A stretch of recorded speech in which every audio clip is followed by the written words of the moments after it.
falar um pouquinho de pele. Então, esse caso é um masculino de 49 anos, dia 14 de fevereiro ele esteve aqui com a gente. Na primeira consulta, a gente prescreveu antibiótico tópico para a lesão que vocês vão ver. Voltou no dia 29 de fevereiro desse ano para uma segunda consulta, reavaliação, planejamento. 6 de abril fizemos a cirurgia e dia 16 de abril o resultado, então bem fresquinho. Na avaliação clínica, ele tinha uma lesão vegetante ulcerada, mal delimitada, na região temporal esquerda, com infiltração subcutânea à palpação e crostas melicéricas. Essa é a lesão. Eu tenho aqui o pavilhão auditivo, o couro cabeludo, aqui a região do zigomático, né, da órbita. Então, as crostas melicéricas são essas lesões crostosas que significam um provável processo infeccioso associado. A borda era elevada, tinha essa ulceração central, crostas hemáticas, ampliando um pouquinho. Quando formos para a dermatoscopia, a dermatologia, a doutora Tatiana, ela viu vasos ramificados e ulceração. Na dermatoscopia, lógico que eu não sei tanto dermatoscopia, né, pessoal? Mas a gente vê esses pequenos vasos ramificados na periferia da lesão, grumos pretos, grumos brancos, todas essas estruturas bem branquinhas assim. E a ulceração é identificada como essas partes mais hemáticas da lesão, onde eu estou destacando. E aí o diagnóstico clínico, não tem muita dúvida, é um carcinoma basocelular. Aí a doutora falou assim, vamos fazer um mapeamento pré-operatório? Então, o que eu identifico? A orelha do paciente e a lesão nessa região. Sabendo do atlas de anatomia, eu sei que tem o ramo temporal do nervo facial e que tem a aurículo temporal do trigêmeo. Tem aqui a artéria e veia temporal e os vasos zigomáticos e a fáscia temporal recobrindo toda a têmpora. Então é uma lesão que tem que ser muito bem avaliada questões de planos profundos, pela complexidade e pelo risco cirúrgico envolvido para o paciente. No ultrassom, a gente tem a epiderme, aquelas crostas, uma lesão hipoecóica, hipervascularizada e eu vejo a artéria temporal. Então parece até que é um ramo da artéria temporal que está nutrindo principalmente essa lesão. A lesão é típica de CBC, uma lesão nodular, irregular, infiltrando derme, hipoderme, não, a derme e a derme profunda. Ela tem aqueles focos ecogênicos, hipervascularizada, tinha uma reação inflamatória periférica, que é aquela infiltração, a palpação, e diversos focos ecogênicos de permeio, o que aumenta a chance de recidiva dessa lesão. Então, CBC clássico, na clínica, na dermatoscopia e no ultrassom. Mas o que eu estou fazendo aqui? Bom, um aditivo aqui nesse caso. Como tinha as crostas melicéricas, eu resolvi avaliar a parte dos linfonodos. Então, a região aqui é a região parotídea, os linfonodos parotídeos. E aí nós vimos o aumento de 3 linfonodos, né, próximo da artéria temporal. E a gente pensou, será que tem lesão secundária? Não tem? Aí a gente prescreveu antibiótico, quando voltou para reavaliar, aí eu comecei a me atentar.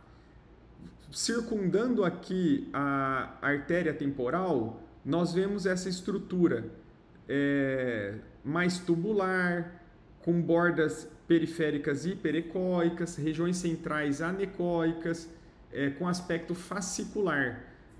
Mas aqui em cima também tinha uma estrutura, eu falei, cara, será que a fáscia, porque o nervo está muito próximo, é uma estrutura muito, muito, muito delgada, o nervo, mas na topografia da artéria temporal, eu fui seguindo para a região do zigoma e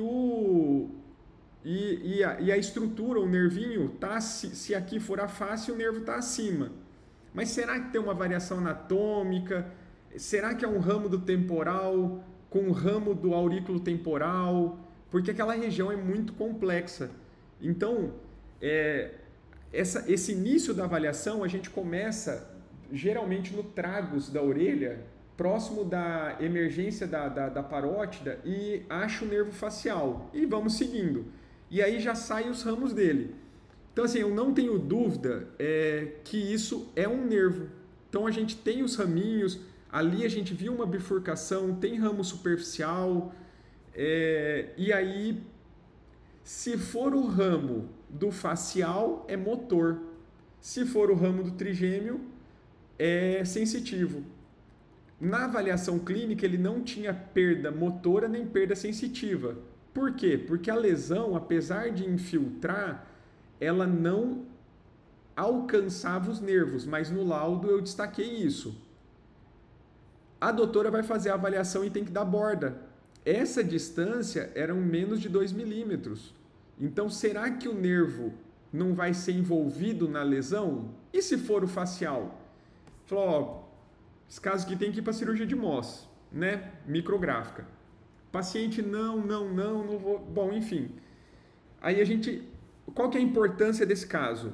Falar para o paciente, alertar o paciente que mesmo na micrográfica poderia ter lesão de nervo sensitivo ou motor. Ele entrando na cirurgia sabendo disso é sensacional, né? Vocês imaginam sair da cirurgia com o olho, com queda, pitose palpebral, anestesia da têmpora, é um problema que pode se perpetuar. Diagnóstico do caso, carcinoma basocelular, estadiamento T1 e margem profunda livre, de 1 a 5 milímetros, sucesso, evolução do caso, margem livre, paciente sem pitose, sem anestesia, sem lesão neural. O que eu trago para vocês? O nervo aurículo temporal é um ramo do trigêmeo e o aprisionamento dele é provavelmente o mais comum associado às cefaleias do trigêmeo. O Calandre, ele avaliou as áreas específicas do couro cabeludo que poderiam ser palpadas manualmente para provocar cefaleia. E 42% desses pontos, gatilhos, foram encontrados na têmpora, sendo a principal causa de cefaleia de origem trigeminal. O encarceramento, o aprisionamento, o entrapment do aurículo temporal é raramente diagnosticado, né? Mas só 0% dos ambulatórios terciários. É outro mundo, não é o nosso mundo aqui. E aí eu trago essa síndrome de Frey, que é uma síndrome do aurículo temporal descrita como uma hiperidrose unilateral, uma hiperemia ou rubor da bochecha e ouvido, que ocorre quando se come ou bebe qualquer coisa que estimule a glândula parótida a produzir saliva. Pode acontecer ela no pós-operatório de cirurgias de parótida, de face e de luxação do côndilo da mandíbula. Então, esses casos de pós-operatório, se desenvolver hiperidrose com hiperemia, lembrar da lesão do nervo aurículo temporal. A gente não tem muito o que fazer, mas é importante diagnosticar a dor do paciente. Todas essas causas estão associadas ao entrapment de nervo aurículo temporal, mas a gente vai destacar as lesões de mandíbula, cirurgias, alguns cistos, acidente por anestesia, enfim. Em relação à anatomia, o que eu gostaria de trazer para vocês? A grande questão de variações anatômicas. Ele pode se conectar com ramos do facial, com ramos do zigomático temporal, com ramos do occipital menor, com ramos do grande occipital. Então, tem uma variação anatômica muito grande. Às vezes, a gente que está começando no ultrassom de nervo, vê um nervo e fala, tá em tal lugar, é tal nervo. Então, Como no caso que eu trouxe, eu realmente fiquei em dúvida se era um ramo, mesmo seguindo, é um ramo do aurículo temporal ou é um ramo do temporal ou é um mix. E aí a gente consegue perceber, nesse outro desenho da doutora Andrea, essa complexidade da face. Então não é achar o tragus, achar a parótida, seguir o nervo facial. Aqueles raminhos pequenos que a gente vê saindo, pode ser um ramo de uma anastomose com o ramo do aurículo temporal, pode ser do occipital, enfim. O importante é ver, descrever e alertar o médico e o paciente das principais lesões associadas. E aí, finalizando, o nervo temporal, ele comunica-se com todos esses nervos, inclusive o zigomático temporal, que é um ramo do maxilar, e outros ramos zigomáticos do facial. Então, quando tiverem até fazendo algum procedimento estético próximo da têmpora, próximo do arco zigomático, cuidado com o pós-operatório, cuidado com os raminhos de nervo. Se der sorte, é só um ramo sensitivo, mas pode ter envolvimento dos ramos motores, que seria o caso do facial. Então, meu muito obrigado. Eu trouxe um casinho mais de anatomia, porque o diagnóstico vocês já sabiam, e espero ter contribuído um pouco com os nervos.